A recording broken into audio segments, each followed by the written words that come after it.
Today we are very glad the Office of the Registrar of Political Parties has issued us with a full registration of our party, National Economic Development Party of Kenya.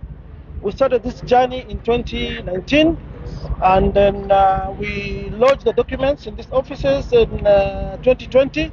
It has not been an easy journey, and I take this opportunity to thank the Office of the Registrar of Political Parties and its entire team, our founder members. I think they're here with me, and there are no new faces to you guys. For instance, our chairman is none other than Dr. Nyamu. Dr. Nyamu is a non-gynecologist. He used to be my director at Pumwani Hospital during my tenure as the governor of Nairobi. Then we have our SG, Ben Mulwa here. He also